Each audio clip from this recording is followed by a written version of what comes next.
Hi there. Today we're going to talk a bit about pen testing or penetration testing.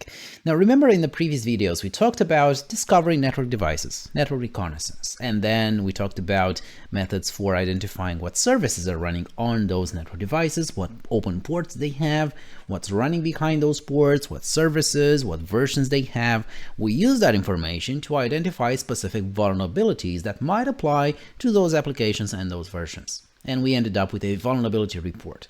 Now there's one more level we can go in the depth of our security assessment process, and that is to perform what is called as a penetration test. So after we've discovered the vulnerabilities and we have them on paper listed nicely in a table, what about trying to actively exploit those vulnerabilities just to prove that the danger is real and can happen at any time?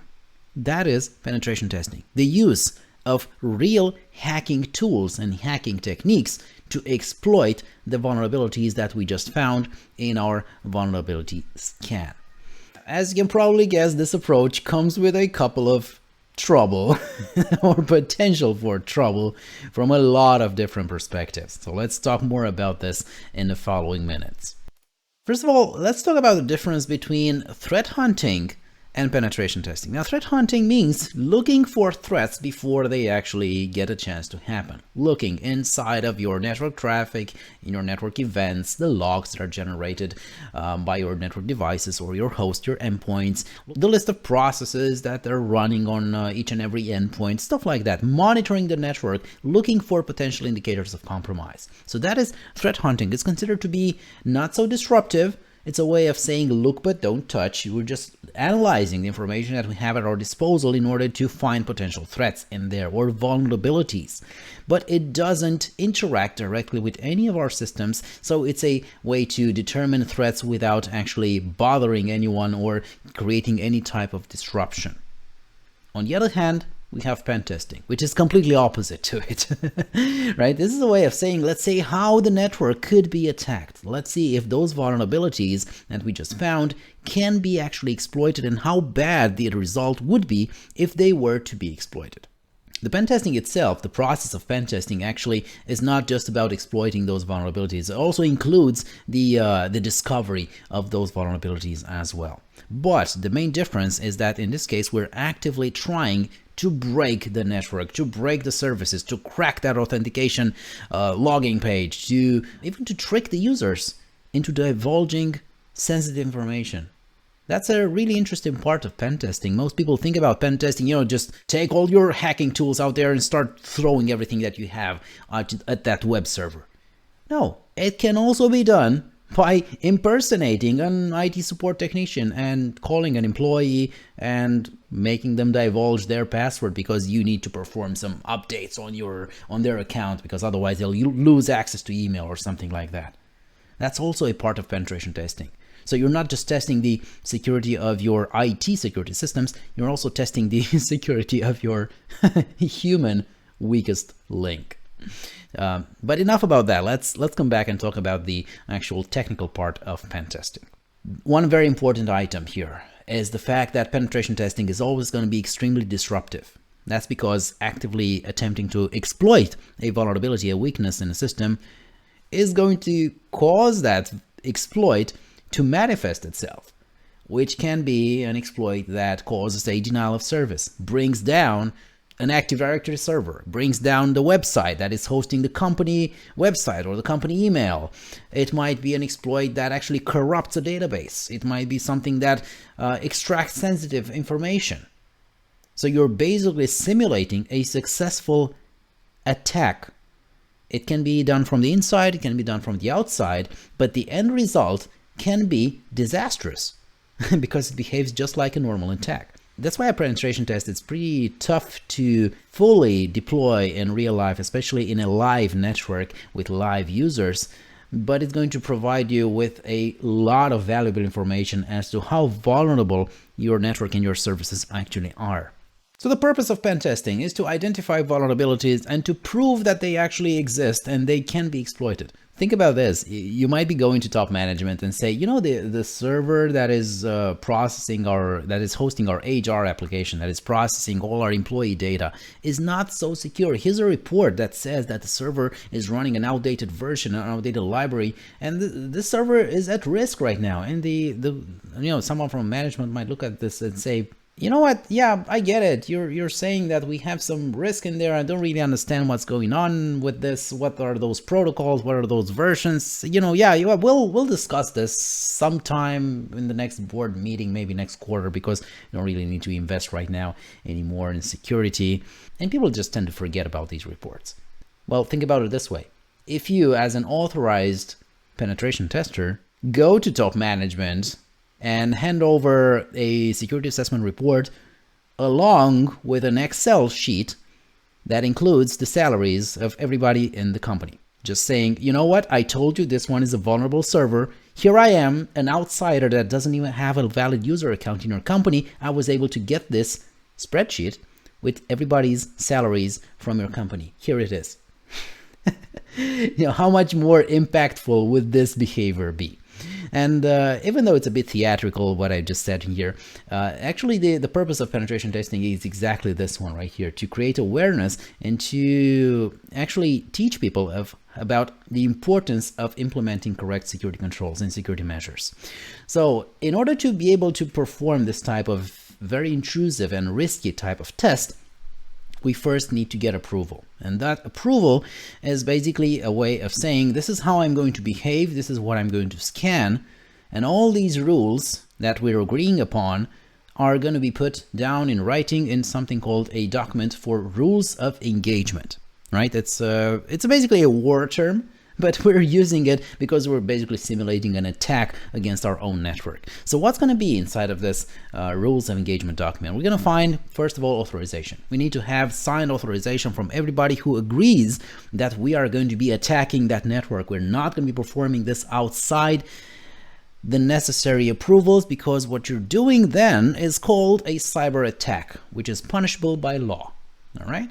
Next up, we need to specify when is the attack going to happen. It has to be specifically time bound for a specific time frame. We know how long is it going to take. That's going to be something that's going to look like a maintenance window where we don't expect the services to be available. We don't expect to be a critical time for our users or for our employees. And we also have to define the scope. What's going to be affected? What are we attacking? Are we just performing a penetration test on a web server or public-facing web server? Are we performing a penetration test on the, let's say, the email application that our employees are using? Maybe against our internal application, that HR application that might be only accessible from the inside. All right, so we have to clearly define what it is that we are going to attack. Also, penetration testing rules are sometimes a gray area in many countries because some countries don't have a legislation that makes a clear distinction between a penetration test and a cyber attack. And if let's say an internet service provider detects something that looks like an attack, you might say that, it's not an attack, here's my paperwork, it's actually a penetration test. And they might say, well, our law doesn't specify what a penetration test is. It looks like an attack, you're going to be prosecuted. So careful with this. Careful about the territory laws that you're into, and especially the laws of a territory where you're launching the cyber attack or the penetration test from. Also define what type of tests are going to be performed. All right, we're testing applications, we're trying to bring down the network, we're hitting the VPN endpoint, we're trying to crack the the email gateway. Are we going to perform social engineering or not? Again, all these test types should be thoroughly documented in the rules of engagement. Also, what tools are we going to be using? What techniques are we going to be using? So, for example, we might agree that we'll be using social engineering, so we can trick users into revealing personal or sensitive information, but you're probably not going to be allowed to beat up a user into convincing them to give up their password. You're probably going to be allowed to impersonate somebody on the phone, but if that doesn't work, you're probably not allowed to wait for that user in the parking lot and give them a good beating until they give up their password. All right. So again, that's probably not going to be an approved tool and technique, right? Also, the point of view that the attack is being performed from, that is how much knowledge we have about the network that we are currently attacking, that we're currently penetration testing, divides these penetration tests in about 3 categories. White box penetration tests are usually the penetration tests that simulate an insider threat with advanced knowledge of the systems. White box means that we're attacking a system that we know everything about. We know how it works, we know what's inside, we know what versions it's running, we know probably even have some privileges to interact with it. That's a white box penetration test. We know everything about the system. Now, at the other end, of course, we have a black box penetration test where we behave just like an external attacker with no privileges would have if they suddenly decide to attack our network. So it's an attacker that can simply scan our internet-facing resources, like the VPN endpoint, maybe the email server, maybe the DNS server, maybe web servers and such. And we're going to behave just like an external attacker that doesn't know anything about the network, but of course they're trying to discover more about the network using open source intelligence, scanning techniques and such. Somewhere in between, we have gray box testing, which is kind of like white box. So we're kind of simulating an insider threat, somebody that's already inside of the network with some knowledge, but not advanced knowledge. We have just partial knowledge about the network. We might be simulating an attack performed by, let's say, a non-technical user in the company. All right, so that's the difference between white, gray, and black box testing. We should also define whether we can engage the staff or not. And I'm not talking about beating up the staff, but I'm talking about whether the human element is going to be involved or not. Again, we could create disruption. We might agree that we're going to create disruption in some services or applications that are being used inside of the company, but you might not be allowed, for example, to keep the employees from doing their job, by interviewing them or trying to coerce them into revealing some information. Again, part of social engineering. And finally, of course, we need to clearly state what should be included in the end report. Normally, a penetration test is going to be legally bound and obligated and sometimes even ethically obligated to generate a report with all the findings. The security analyst that performs a test, if they discover a vulnerability, they are morally and legally obligated to disclose it. They should not keep it secret. They should not silently exploit it for their own benefit. They should include everything in this report. And also, in most cases, these penetration tests are useful because the reports also include recommendations on to how to address, how to fix, how to mitigate the vulnerabilities that were found, including those social engineering vulnerabilities that we just talked about. Now, an interesting part of hunting for vulnerabilities are the bug bounties. You need to know about this, at least for the exam, but it's also an interesting item to discuss in the real world. It's basically refers to a couple of programs that are being actively maintained by major software vendors out there. I'm talking about big names in here, like Microsoft, Dell, HP, Oracle, and so on, where these companies actually offer to pay real money to security analysts or hackers, let's say, that discover vulnerabilities in their products, and instead of selling them to the highest bidder or exploiting them, they report those vulnerabilities back to the vendor in order for them to get a chance to fix them before somebody else discovers the same vulnerability or has a chance to exploit it. So that's a way of rewarding a potential hacker for good behavior, right? For reporting what they find instead of exploiting for their own benefit. Just to give you an example of this, you can Google for 10 essential bug bounty programs. You're probably going to find a more recent version of this one. So starting with Apple, minimum payout is $5,000, maximum $1 million. All right, not bad. Facebook starts from 5,000 but doesn't have any upper limit.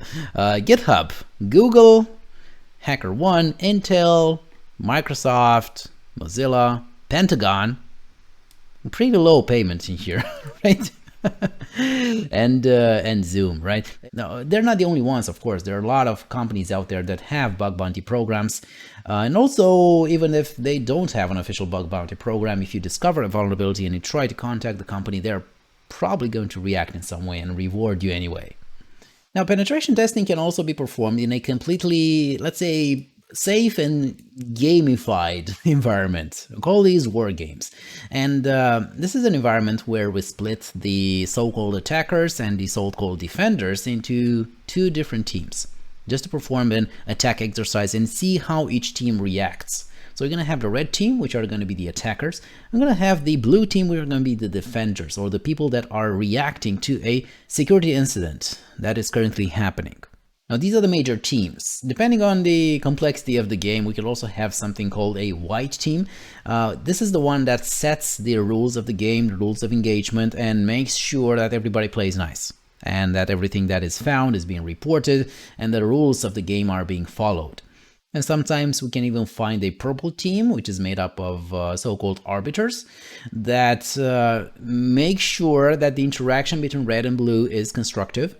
They don't start hating each other, and it doesn't become a competition between the actual members of those teams, because the purpose of this is to find those vulnerabilities, see how bad they are, how easy they can be exploited, and if they can be mitigated by a different response from the blue team. Now, some people might take this personally, of course, and they can take it as a personal challenge. Now, the purple team is there to make sure that this doesn't happen and people don't forget the final goal of the game.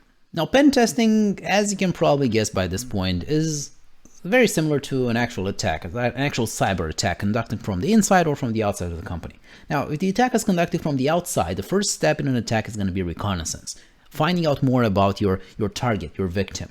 And that information first is going to be determined especially from open source intelligence. That is the internet, the media, social media, using specialized tools such as the Harvester, job postings, financial reports, any kind of information, DNS server records, for example, any type of information that is publicly available without actually hacking anything or anyone.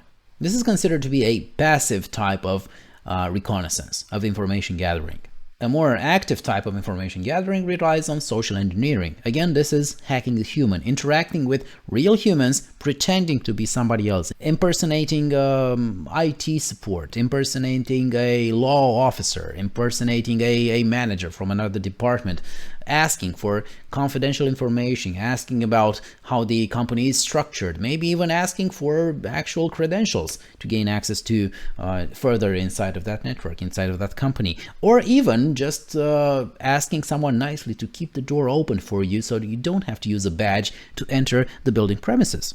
Still on the active side, we have digital footprinting. This is where you use specialized tools for active scanning, such as Nmap, which we discussed a couple of videos ago, for finding out more information about what is running inside of that network, how is the network structured, what's the topology, what services are running in there, what authentication mechanisms are in place, what security measures are in place. And finally, we have a concept called war driving. Now, the concept of war driving is pretty old, and initially it used to refer to the act of driving around the neighborhood or around a building campus and just scanning the available frequencies for Wi-Fi, looking for networks. And then, of course, documenting whether those networks have open authentication, what type of authentication they have, if they have any, what type of security mechanisms are in place, in order for you to determine a potential point of entry. Maybe somebody has a non-secure wireless network somewhere in the office that spills over in the parking lot or outside of the building premises. If you can reach that network and connect to it, even from its edge, you have a point of entry inside of that company network. Now, nowadays, we can also do this with drones, right? Of course, I'm not talking about how legal this is, but it is an attack method, and it's also a method that can be used in an attempt for a penetration test. And this is where the example that I've given you a couple of videos ago comes into, where you can simply drop a couple of USB sticks in the parking lot, like you can just throw them over the fence if you wish, or just leave them in the guest area, the lobby of the building, and just hope that somebody from the company, an employee, is going to pick them up and be happy about something that they just found on the floor, a good USB stick that they can use, or perhaps just being a good Samaritan and thinking that I'm gonna stick this USB drive into my computer and figure out who it belongs to so I can return it.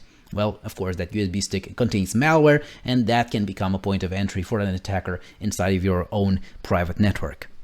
All right, so to wrap things up, how does a penetration test actually look like? What are the phases of a penetration test? And consequently, luckily, the phases of a penetration test are exactly the phases that we're going to find in an actual attack, in an actual cyber attack. And everything is going to start with a reconnaissance phase, if the attack is being conducted from the outside, and then with an attempt to gain access inside of the network. Now, in most cases, the penetration test actually skips these phases. So once an attacker manages to gain access inside of a network, physical or logical access, doesn't matter, the first thing it might do is to establish persistence. That is, install some piece of software, install some piece of code, run some code inside of that network in order to ensure that the next time they want to interact with that network, they already have a foothold in there. They have something to connect to. That's going to be something like a remote access Trojan. It's going to be a backdoor installed somewhere. It's going to be some way for the attacker to later come in and interact with a device in that network without having to go through the entire reconnaissance and gaining access process every single time. Next up, the attacker is going to attempt to perform some privilege escalation. That is, they might have access inside of the network, but they might not have administrative access. So they're probably going to need to access some confidential information, which requires some elevated privileges. So they're going to look for some weaknesses, some vulnerabilities in the systems that they have access to in order to escalate their privileges, to go from a simple user to an admin user, or to a user that has the necessary read or write permissions in the area where they're interested in accessing that information from. Now, in the course of gaining more access, an attacker might attempt to gain access to other systems as well in the same network or in adjacent networks. This is called lateral movement, infecting or compromising other network hosts, which in turn might open up other network segments and more resources for the attacker to exploit. Sometimes this behavior is also called pivoting. That is when the attacker attempts to access some resources that are normally not accessible from the outside, which most, let's say, databases or file storage devices normally should not be accessible from the outside. But the attacker could, for example, leverage or compromise an intermediary host inside of that network and then relay its attack through that host that has real access to those backend systems that the attacker is interested in accessing. A frequent example of pivoting is for an attacker to try to compromise a web server in order to pivot from it and access the backend databases that the web server does have access to in order for the web server to be able to run its web applications. But that web server in this case becomes some sort of a gateway for the attacker inside of the private network. Finally, the actions on objective phase is the actual purpose of the attack. It might be just to bring down a service, it might be to steal confidential information, maybe to delete, destroy data. That's the actual phase that's called actions on objectives. And finally, not mandatory, of course, not everybody cares about this, but a really dangerous attack is the one that you don't even know that it happened. So stealing data doesn't mean that the data is not there anymore, you're just making a copy of that confidential information. If you manage to clear all the traces that lead to you, and to any indicators of compromise that might be detected in the future that prove that the attack has happened, well, you're good to go, right? How successful that attack is, and how successful and how impactful that penetration testing report is going to be for top management. All right, now the Security Plus exam is not exactly going to make a penetration tester out of you, so there's not much more that you should know about regarding this topic, even though it's a really interesting topic, actually. So make sure you remember what we talked about in this episode. If you want to discuss more about this, leave a message in the comment section. If you enjoyed this, if you liked this, if you found this useful, like and subscribe, and see you on the next video. Thank you and bye-bye.